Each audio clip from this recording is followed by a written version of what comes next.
Hi guys! So I've had quite a lot of requests for asking to make a tutorial on how to teach your dogs to go and settle on the mat. So Cookie's over here, she's settling on her mat, and Coco's on the blanket here settling on hers. So with the mat, you can use this as part of a relaxation protocol to teach your dog how to relax in different levels of excitement, different environments, and also help to use it to help your dog relax around things that might be scary, such as other dogs or people coming into the home. So today I'm going to do a little tutorial video on how to teach your dogs how to go to the mat, how to settle on the mat. It also helps to teach them a little bit of emotional control as well. So I'll get started.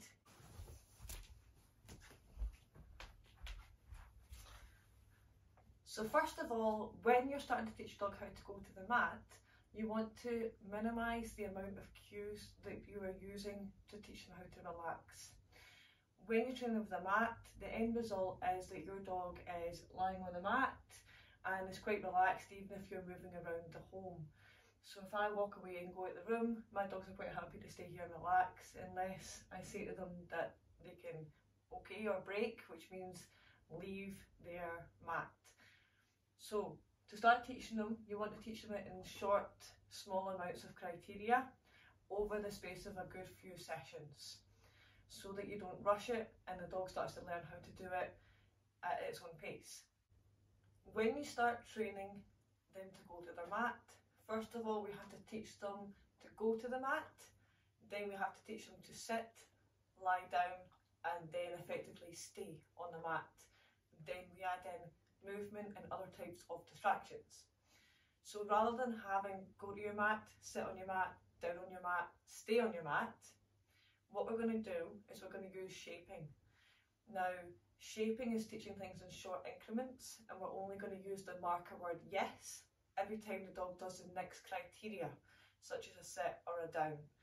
Once the dog is in a full down stay, relaxed on the mat, I would then call the full behaviour mat or place, so that we don't have to constantly say to the dog, sit on the mat, down on the mat, stay on the mat.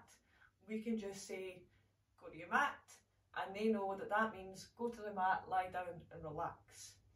It means it's a lot easier for the dog to understand, and it's a lot less work for us to put in to start teaching it in every different varying cue. So when you first start, you want to, hi Coco, you want to start by throwing the treat onto your mat so that the dog knows that good things happen on their mat. I would always mark them walking onto the mat with 4 feet. We use yes as a marker. Then I would use a treat to lure them back off the mat. You would start having treat on the mat, treat off the mat. Every time they're on the mat with 4 feet, you would mark yes. That means that they've done the right thing and that they start to learn that they're meant to come off the mat and go straight back on it and stand on the mat. Once they're doing that freely, we then want to progress it to withholding your yes slightly. So your dog will go to the mat because it knows to go there, because it's been doing treat on, treat off. When it goes onto the mat and it stands, the dog will look at you, but because you're withholding the yes slightly, the dog will usually offer a sit or a down. As soon as that dog sits, yes, mark it, and then your criteria is now upped. Now when the dog goes off the mat, it's got to go back to the mat and sit before it gets the yes and the biscuit. Once you've done that and the dog's consistently, easily moving away from the mat, coming back and sitting on the mat, you then want to withhold your duration of your yes a little bit longer and see if the dog will offer a down naturally. If the dog doesn't offer a down naturally, you can use a little food lure, as if you were teaching a down, minus the word, and bring your treat down onto the ground for the dog to follow into a down. Hello Coco, is that a good paw? Well done. So once your dog's in a full down, you would then mark the yes on the down. Then your criteria would be go to your mat and lie down. After that, it gets a little bit more difficult because we start to add in a little bit of time lying down, staying on the mat, and also time when you're moving away from the mat. So I'm going to do a little demo with one of the dogs and show you what I'm meaning. So as you can see, both my dogs know how to settle on the mat and they're quite relaxed on the mats. Coco's a little bit half off because she's a bit of a slinky and she's quite big. But I'll choose one of the dogs, we'll do a little bit of a demo. Even though they know it, they should hopefully still do it in the same sequence, and then we'll go on to talk about how to go from there. I'm going to start by using Coco because she's the newest addition to the family. She is a foster dog that we took on with some behavioural issues that we've been working with. She's made massive improvements already. Of course, she's still young, she's got a long way to go, but she's doing really well with our mat training. Cookie already knows it from many years ago, so we're going to start with Coco just because she's a little bit more new to it. So I'm going to stand up, but you'll not be able to see my face, but you'll be able to see Coco and my feet. Okay, you ready? So, treat on the mat, and she just has to stand on it. Yes. Mark the treat on, not the one off. Bring her back with your treat. Yes. Treat off again. Now you're going to do this over the space of a few sessions because you can't, you can't move too far too fast with them. I know you know how to do mat training, I know, good job. Now off you go. Now the next criteria you want to do is withholding your treat for a sit. So next session you would offer your dog a sit, yes. And we'll mark that and a treat off. So we'll bring her back, see if she'll do it herself. Yes. Now she's going into a straight down because she knows that she's got to go to the mat and lie down. If your dog does go into a straight down, that's absolutely fine, that's what you're wanting anyway, so just heavily reward the down. But if your dog's starting with a sit first, then you can use the sit first. So treat off the mat. Try and see if we can get the sit instead for you. Coco, come here. Ready? Yes. Yes. And then the treat off the mat. Good job. And then wait on her. See if she'll come back. Come on, darling. And then get her into her sit. Yes.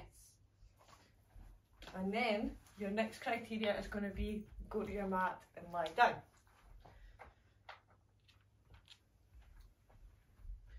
So bring her over.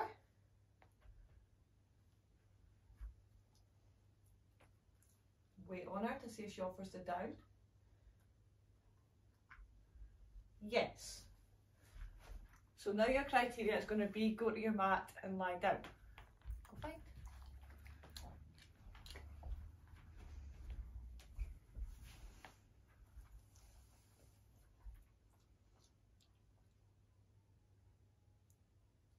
So we're just waiting on her to see what she offers. Yes. As soon as she offers the right behaviour, you want to mark it. Now, once she's going onto the mat and lying down, remember you're going to be doing this over quite a few sessions. Don't try and rush it all together.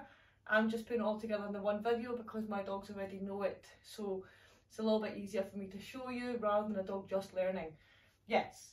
So at this point you want to start rewarding them for a little bit of duration on the mat. So Coco's offering quite a lot of duration already, which is good. So every so often I'm just going to go back and give her a little treat. Yes. Good job. Now when you teach your dog how to settle on the mat, ideally you don't want them in this poised position. Yes, good job. You want them to have their hip on the side so they're nice and relaxed. Ideally, Coco is still too nervous to do so, but ideally you want them kind of like this, lying on their side, quite relaxed. To keep your dog in a down or even like this, if you have a couple of treats in your hand, have them down, give them one, yes. Pull your hand backwards and forward again. So they're still watching the treat, but the treat's coming away and then coming back, and it'll help extend the duration as well as withholding the yes. Yes. So you want a nice calm settle on the mat, on their side ideally. If your dog's struggling to go onto their side, don't worry, we can work on that, but as long as they're in a down and reasonably relaxed, that's fine. Yes, good job. So once they're going up to their mat, and relaxing on their hip or on their flat on their side. You then want to increase your duration, and then you want to increase your distance away from the dog and also the distraction levels. So if I just start moving around, and if Coco doesn't move, then I would go back and I would mark that. Yes. So she gets a treat for not moving. And we can start working a little bit further distance away from her and walking around her a little bit. Yes. And you're working on that calmness. After this, you want to start upping your excitement levels. So I usually use toys for that. So I'll go around and I'll have the toy in my hand. If she doesn't go and she's still quite relaxed, yes, I'll keep marking that. So we're starting to up little small amounts of excitement around the dog to see if the dog's going to stay relaxed, even if there's toys or food around, and to just stay a little bit calmer. Good job. Yes, well done. Once your dog knows how to do this quite consistently, you can also use this to help your dog when your dog's moving around the house following you all the time. You can start to teach them to be comfortable in a room whilst you move away from them. You can also use it for outside. If your dog is outside and your dog's maybe a little bit stressed at dog-friendly cafes or out at the park, yes. Or anywhere that your dog's getting a little bit overstimulated or stressed or overexcited, you can take your mat because they're already conditioned to be calm, relaxed and safe on their mat. So you can bring that with you to other external places and start working on different distraction levels on the mat. With my two, both of them have a little mat that stays in my bag. When I go out onto the park, I can sit down and put them on their mat, and dogs can run up, run past, run around, and they'll just stay quite happily relaxed on their mat. Now, once dogs know how to go and relax onto the mat and they've got experience in those environments and they're more comfortable in those environments, you can move the mat away at that point if you want to, and the dog should know how to cope in that situation minus the mat. Cookie, for example, is 3-year-old and she's not really needed a mat outside at cafes for about 1.5 years. Coco still needs her mat. She gets a little bit stressed out if there's a lot going on in busy places, but eventually she'll be quite comfortable just to lie there without the mat. But for now it's important for her to have it and make her feel a little bit safer, especially down to what's happened to her in the past. Good job. You're doing very well, Coco. Yes.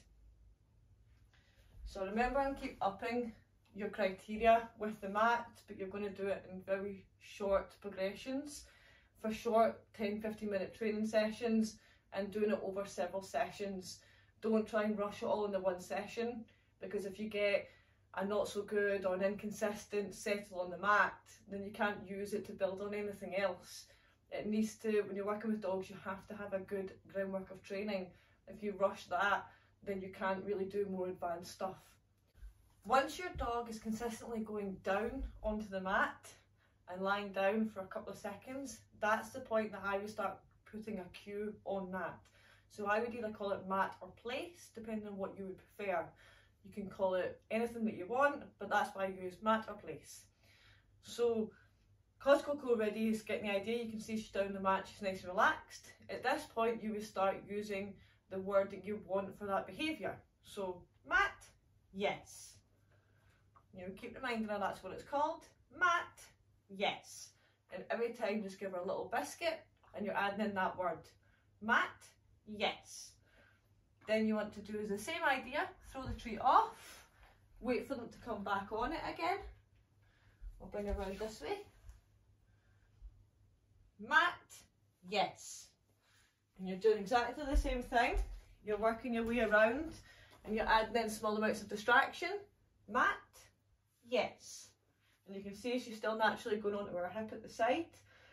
Like I said, you can progress it to them lying on her side, which I prefer, but she's still learning it. But to do that, put the treat from her nose to her shoulder. She'll start to drop her shoulder and then bring the treat round so that she's flat. Good job. Then you would hold treats backwards and forwards and go backwards until the dog is staying down on their side for a longer duration. When dogs are lying down, it helps to lower their heart rate, it helps to calm them down, and it helps to teach them how to relax. Once they know how to relax on the mat, you can also use it to teach some emotional control to the dog. Dogs aren't very good when they get excited. They're not always sure how to get down from that excitement, so their adrenaline, their cortisol levels and their excitement levels stay very high. So to teach them how to go from highs to lows, we would use the mat.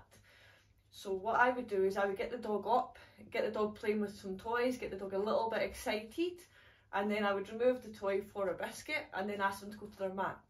Once they're totally calmed down and their breathing's regulated and they're nice and relaxed, I would then mark it with your yes, take them off the mat and start playing toys with them again.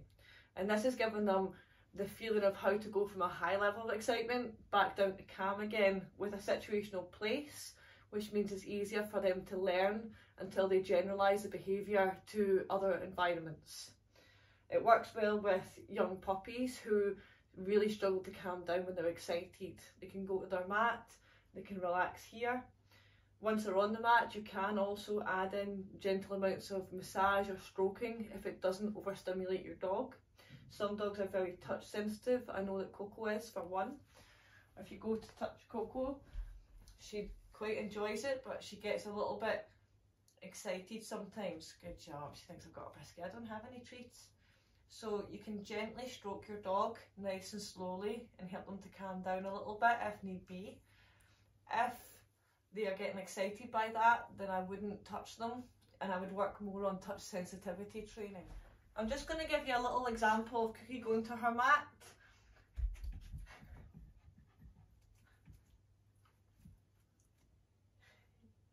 Didn't even ask her to, she just heard the word and off she went. Ready?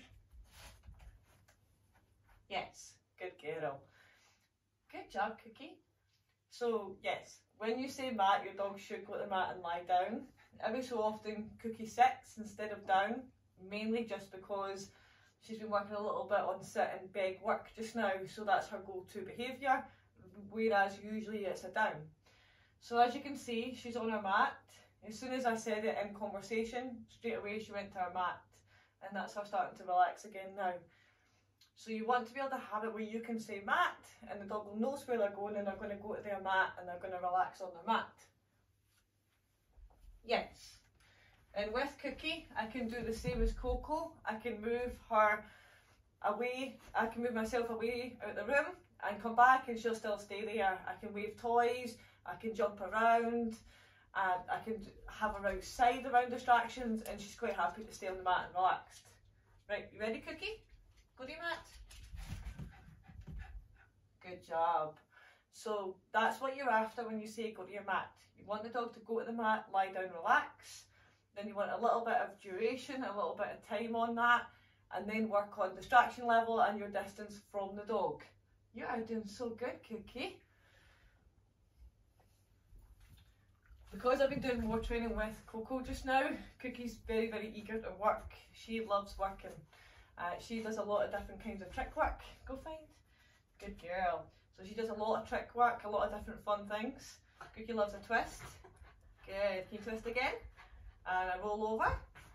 Yes. And touch. I didn't drop one. Yes. She also does sit, beg. Can you beg? Yes. And the new one that she's learning is leg weaving. Ready? Weave. Yes. Here. Good. Ready? Weave. Good. Cookie. Weave. Weave. Yes. Good job. Cookie also does a really nice heel. So Cookie, can you heel? Heel. Good. Heel. Heel. Can you stop? Sit. Beg. Down. Roll. Yes. So Cookie does quite a lot of more advanced tricks, but even with her, I always go back to basics. Always make sure she's got a good downstay, she's got a nice impulse control level, because terriers really do struggle with their impulse control. Her herself can get easily frustrated sometimes, which is normal for the breed. So you need to do a lot of impulse control training to help the dogs adapt to that. you want to do a lot of mental work with your working breeds as well, because they really do like it. But importantly, with your working breeds, the most important thing you can do is teach them how to switch off, how to relax, how to just de-stress themselves. So, hope you've enjoyed the tutorial. If you need anything else, you know where I am. Give me a little shout. I know you were desperate for a mat training video, so we've done that now. If you need anything else, remember there's a leave it tutorial and a down and stay tutorial on my YouTube channel at Ms. Paws, and I will be putting on more videos. If you do need any specific tutorials, if you send me a little message, I'll have a look and see what I can do for you. Take care, guys. Happy training.